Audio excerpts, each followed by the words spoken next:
el mar prehistórico más peligroso de la Tierra, dentro del acuario del infierno. En algún momento del Cretácico tardío, si hubieras podido caminar por lo que hoy es el centro de Norteamérica, habrías terminado sin darte cuenta, en medio del mar. Un mar cálido, poco profundo, pero lleno de formas de vida tan desproporcionadas que, vistas desde hoy, parecen diseñadas para una película de terror. No es un océano imaginario. Existió. Dividió un continente en dos mitades, y durante millones de años, fue uno de los lugares más peligrosos del planeta para estar dentro del agua. Hoy vamos a recorrer ese mar interior y entender por qué sus depredadores superan, en muchos sentidos, a los monstruos que imaginamos y por qué desaparecieron. Suscríbete ahora y activa la campana. Empezamos. El mar que partió a un continente. Imagina el mapa actual de Norteamérica. Ahora traza mentalmente una franja de agua que va desde el Golfo de México hasta el Ártico. Ese brazo de mar existió. Se conoce como la Vía Marítima Interior Occidental, un mar somero que, hace entre unos 100 y 66 millones de años, dividió lo que hoy es Estados Unidos, México y Canadá en dos grandes masas de tierra. Al oeste, una franja de volcanes, bosques y grandes dinosaurios, la Aramidia. Al este, un bloque húmedo y pantanoso, Apalachia. En medio, este mar interior, cálido, tropical, con una anchura que podía acercarse a los 1000 kilómetros y una longitud de miles de kilómetros de norte a sur. Lo inquietante es su profundidad. No era un abismo. En muchos sectores tenía apenas unas decenas de metros, quizás 50 o 100. Solo en algunos puntos alcanzaba profundidades cercanas al kilómetro. Un mar poco profundo, cálido y lleno de nutrientes, es una fábrica de vida. Y donde la vida prolifera, los depredadores se vuelven cada vez más eficientes. La pregunta no es si había monstruos allí dentro, sino cuántos, qué tan grandes, y qué tan diferente habría sido entrar en ese agua frente a cualquier océano actual. Hoy vamos a recorrer ese ecosistema a través de algunos de sus habitantes más extremos. No siempre fueron los más grandes, pero sí los que mejor explican qué tipo de mundo era este acuario del infierno. Los señores reptilianos del agua. Antes de pensar en tiburones, aquí dominaba otro tipo de superdepredador, los mosasaurios. Eran reptiles marinos, parientes lejanos de lagartos y serpientes, que adaptaron su cuerpo por completo al agua. 4 aletas en lugar de patas, colas poderosas en forma de aleta, y cuerpos alargados diseñados para cortar el agua con la menor resistencia posible. En este mar interior convivían varias especies, algunas pequeñas, de unos 5 o 6 metros de longitud, como ciertos clidastes, ágiles en aguas poco profundas, cazando peces e invertebrados. Para un ser humano, 6 metros de reptil marino no es precisamente pequeño. Pero aquí era solo el comienzo. Más arriba en la cadena trófica, encontramos a gigantes como Tylosaurus. Tylosaurus podía superar los 12 metros de longitud, con un cuerpo comparable al de una ballena jorobada actual. Sus dientes curvados y cortantes estaban adaptados para desgarrar grandes presas. Tortugas, peces enormes e incluso otros mosasaurios. Su cráneo tenía un rasgo particular, un morro largo y robusto, sin dientes en la punta, reforzado por hueso compacto. La evidencia sugiere que podía usarlo como ariete, embistiendo a sus presas a alta velocidad antes de morderlas.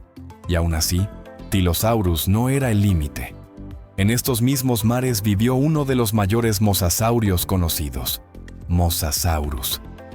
Algunos ejemplares pudieron rozar o superar los 15 metros de longitud, con un cráneo enorme y mandíbulas armadas con dientes preparados para cortar carne dura.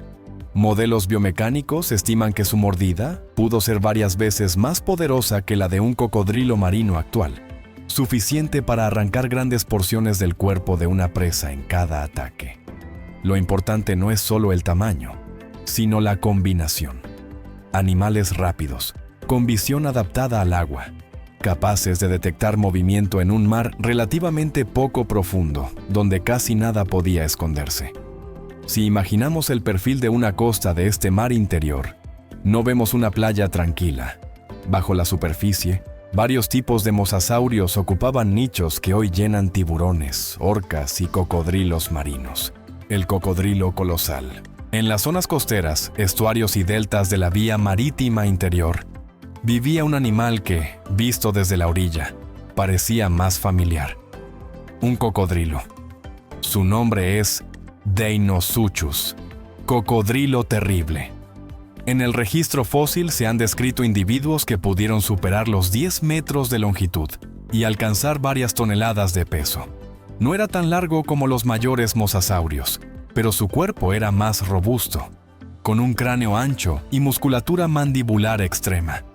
Estimaciones de biomecánica sugieren que su mordida pudo igualar o superar la fuerza de algunos grandes terópodos, los dinosaurios depredadores terrestres, suficiente para triturar caparazones de tortugas gigantes, huesos de dinosaurios y cualquier extremidad atrapada en sus fauces.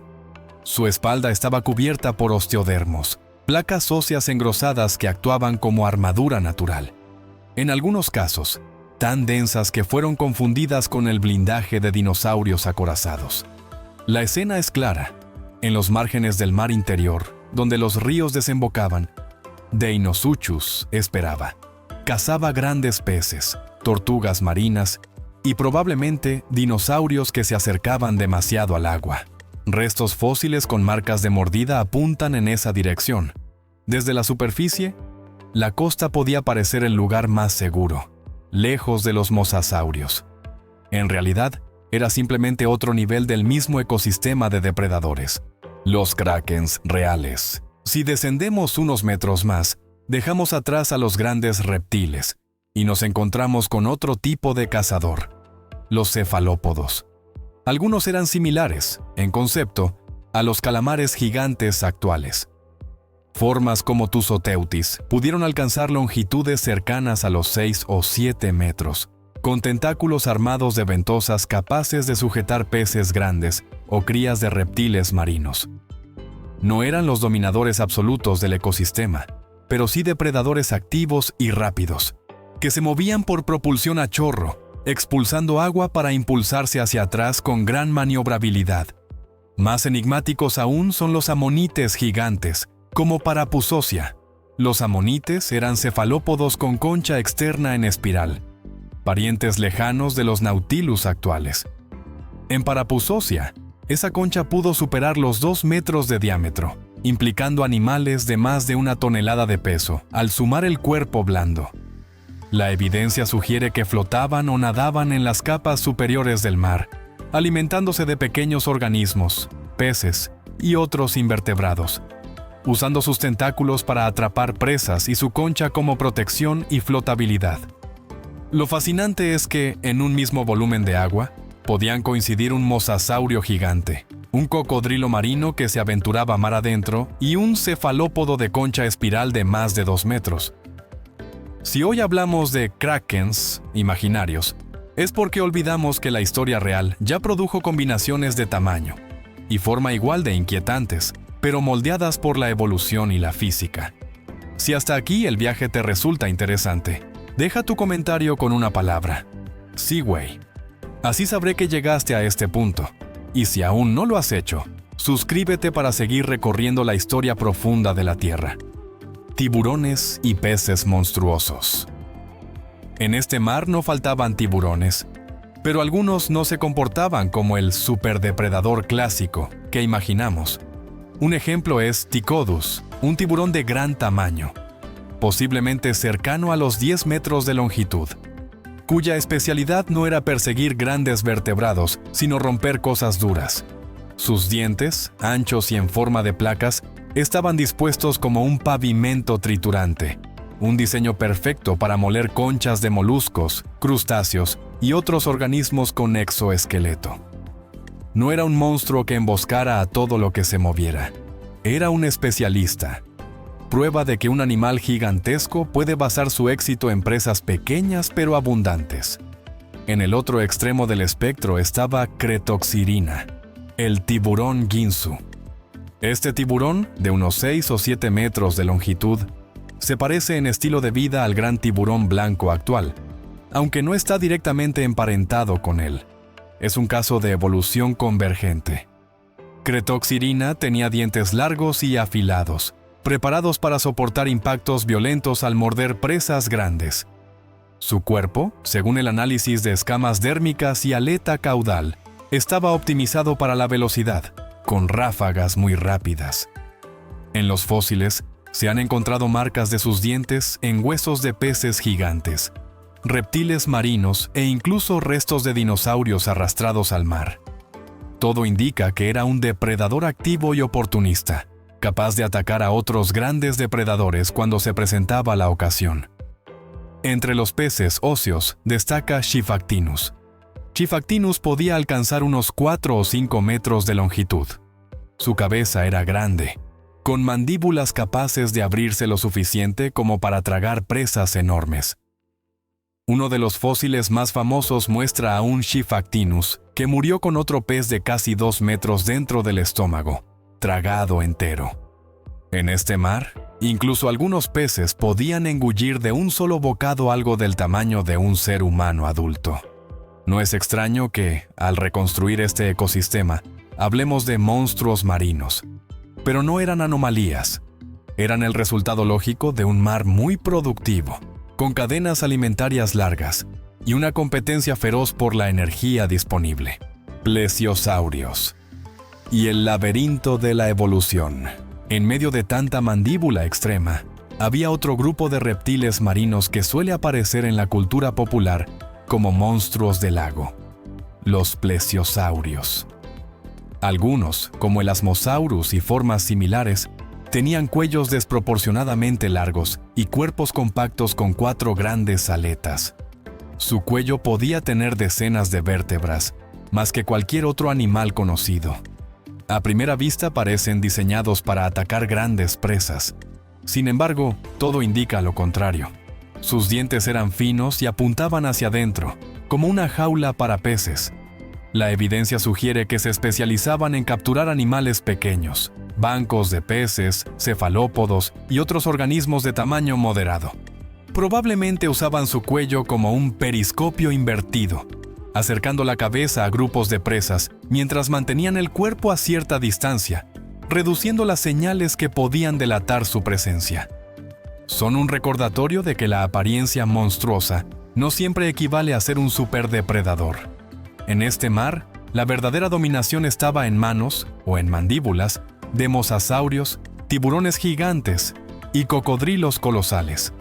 El fin del acuario del infierno. Durante decenas de millones de años, la vía marítima interior occidental cambió de tamaño, se expandió y se retrajo con las variaciones del nivel del mar y los movimientos de la corteza terrestre.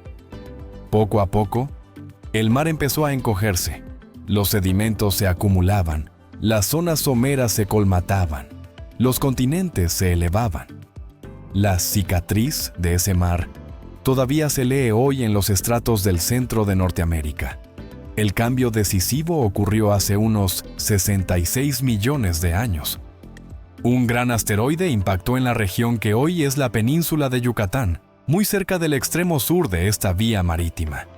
El impacto generó tsunamis gigantescos, ondas de choque, lluvia de material incandescente y una alteración profunda del clima. En sedimentos marinos asociados a este evento se han encontrado peces con partículas ricas en iridio atrapadas en sus branquias, prueba de que estaban vivos cuando el polvo del impacto cayó sobre los mares. En un universo indiferente, fue simplemente un evento físico más. En este mar, significó el colapso de una biosfera entera. Mosasaurios, muchos tiburones gigantes, grandes amonites y numerosos linajes marinos desaparecieron en muy poco tiempo, a escala geológica. La vía marítima interior occidental terminó de cerrarse con los movimientos posteriores de la corteza y el descenso del nivel del mar. Lo que hoy es una llanura, un campo de cultivo o una ciudad del interior de un continente, fue, alguna vez, el escenario de uno de los ecosistemas marinos más extremos de la historia del planeta. Cuando miramos estas criaturas, mosasaurios gigantes, cocodrilos colosales, tiburones especializados, cefalópodos gigantes, es tentador ver solo monstruos, pero, en realidad, son la consecuencia natural de un principio simple. Donde la energía fluye en grandes cantidades, la vida explora al máximo las posibilidades de forma, tamaño y estrategia. Este mar interior no fue un capricho ni una excepción. Fue una etapa más en la historia de la Tierra, una configuración pasajera de continentes y océanos que permitió el surgimiento de estos depredadores. Hoy, ese mar ya no existe, pero sus huellas permanecen en forma de fósiles, capas de roca cargadas de antiguos sedimentos marinos. Y en nuestras preguntas sobre por qué la vida se organiza como lo hace, y cómo un planeta puede producir, una y otra vez, criaturas que parecen imposibles, y sin embargo, obedecen estrictamente las leyes de la física y la evolución. Al final, estudiar estos monstruos marinos no es solo hablar de ellos, es recordar que vivimos en el mismo planeta, bajo las mismas leyes, y que somos la continuación de esa historia, no su excepción. Si te gustaría que exploremos otros mares perdidos, otras biosferas desaparecidas que algún día existieron donde hoy caminamos, déjalo en los comentarios. ¿Qué ecosistema extinto te intriga más? Si aprendiste algo nuevo hoy, suscríbete y activa la campana. Hay muchos más capítulos en la historia profunda de la Tierra esperando ser contados, porque entender lo que hubo antes de nosotros es una forma de entender quiénes somos y cuál es nuestro lugar en este planeta cambiante.